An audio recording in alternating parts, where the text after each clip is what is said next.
जय बालाजी दोस्तों, आपका राजनीतिक टॉक के चैनल में स्वागत है।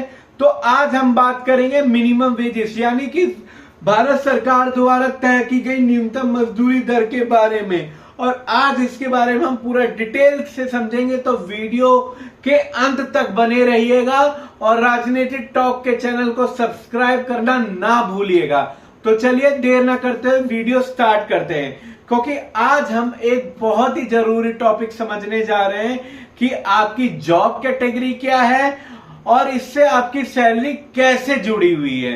तो बने रहिएगा, ठीक है, क्योंकि हमारे भारत में वर्कर्स को बेसिकली 3 कैटेगरी में एक तरह से क्लासिफाई किया गया है और यही क्लासिफिकेशन हमारी सैलरी और हमारे जो मिनिमम वेजेस होते हैं वो तय करने में हमारी मदद करते हैं।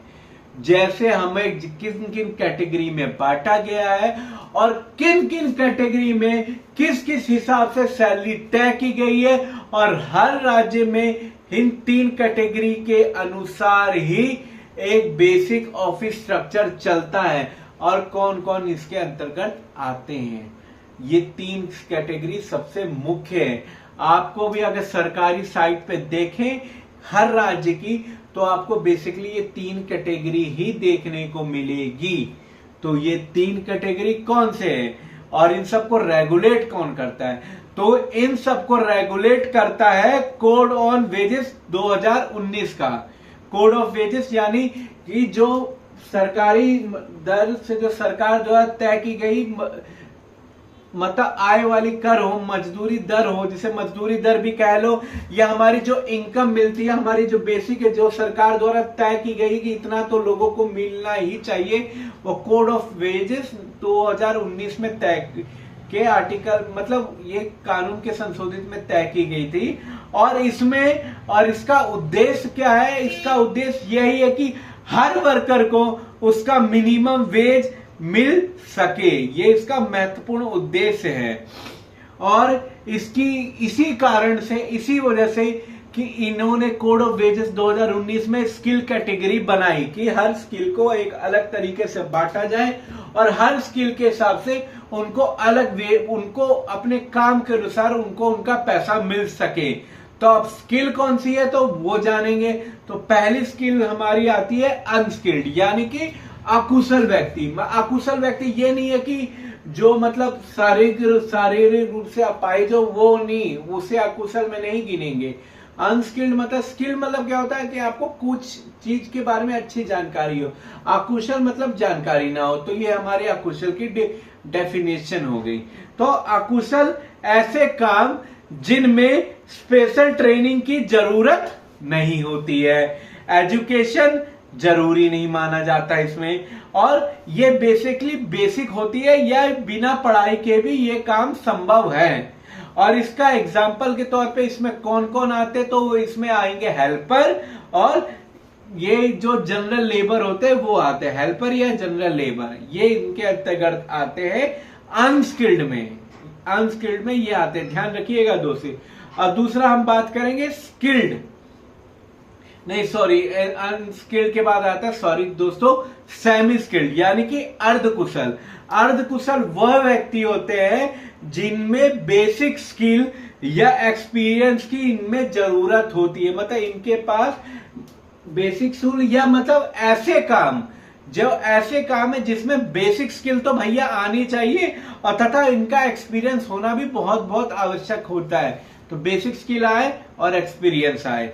और इसकी एजुकेशन क्या तय की गई है कि आमतौर पर ये 8वीं या 10वीं हो तो वो सेमी स्किल में आएंगे, और साथ में उनको प्रैक्टिकल नॉलेज भी हो कि मतलब भैया उस काम के तौर पे उन्होंने करा और उसके बारे में नॉलेज और जानकारी हो और उसको समझ सके। सबसे बढ़िया उनको भाई प्रैक्टिकली बात समझ में आए कि भैया हमें कोई काम में अगर हम टेक्निकल लाइन में कुछ चीज समझा रहे तो हम उसकी समझने की हमारे पास दिमाग हो और उसकी समझ हो, हम कुछ लिख तो सके। कि आप कोई हमें रिटर्न तो लिखने के काम में हमें लिखना ही नहीं आएगा तो हम किस बात के सेमी स्किल्ड हो गए, हम तो अनस्किल्ड हो गए यानी कि अकुशल।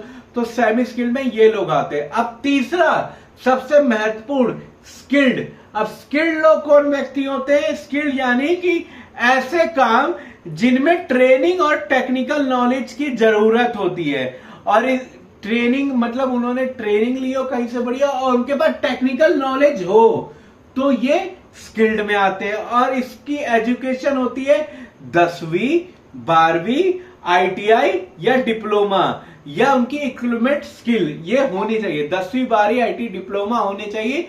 तो ये बेसिकली स्किल्ड में आ गए, ठीक है। अब इसके काम क्या है? स्किल्ड के काम, मैंने स्किल्ड के काम में 10वीं 12वीं और भाई उनको ट्रेनिंग पर्पस की पूरी नॉलेज आनी चाहिए। अब ये बात करेंगे कि why is matter and natural, यानी कि ये कैटेगरी क्यों है और ये क्यों जरूरी है। मतलब आपको 3 कैटेगरी बताई। पहले मैंने बताई अनस्किल्ड मतलब अकुशल, की वो व्यक्ति जिनके पास नॉलेज नहीं है, मतलब जो पढ़े लिखे नहीं है, बस नॉर्मली पढ़ाई की है। मान लो उनको पढ़ाई जरूरी नहीं, पर ऐसे काम करे जो बिना पढ़ाई के द्वारा संभव हो गए, तो ये मान लो 7वीं 8वीं तक वाला भी कर सकता है। अब सेमी स्किल्ड में क्या होगा? जो जिन्होंने 10वीं तक पढ़ाई की हो, जिनको बेसिक जानकारी और अपनी समझ बुद्धि इनके पास अच्छी हो, तो उनको सेमी स्किल्ड में रखा। स्किल्ड में वो व्यक्ति रखे जिन्होंने 10वीं 12वीं या ITI डिप्लोमा किया हो और उनकी इक्विपमेंट स्किल उनके पास भरपूर हो, तो वो रखे गए स्किल्ड में। तो ये 3 कैटेगरी है। अब ये क्यों जरूरी है, उसका मैटर नेचुरल क्यों है, इसके बारे में जाने। क्योंकि ये कैटेगरी इसलिए इंपॉर्टेंट है क्योंकि इसी के आधार पर सरकार या वेजेस तय करती है, इन्हीं के आधार पर सरकार वेजेस तय करती है।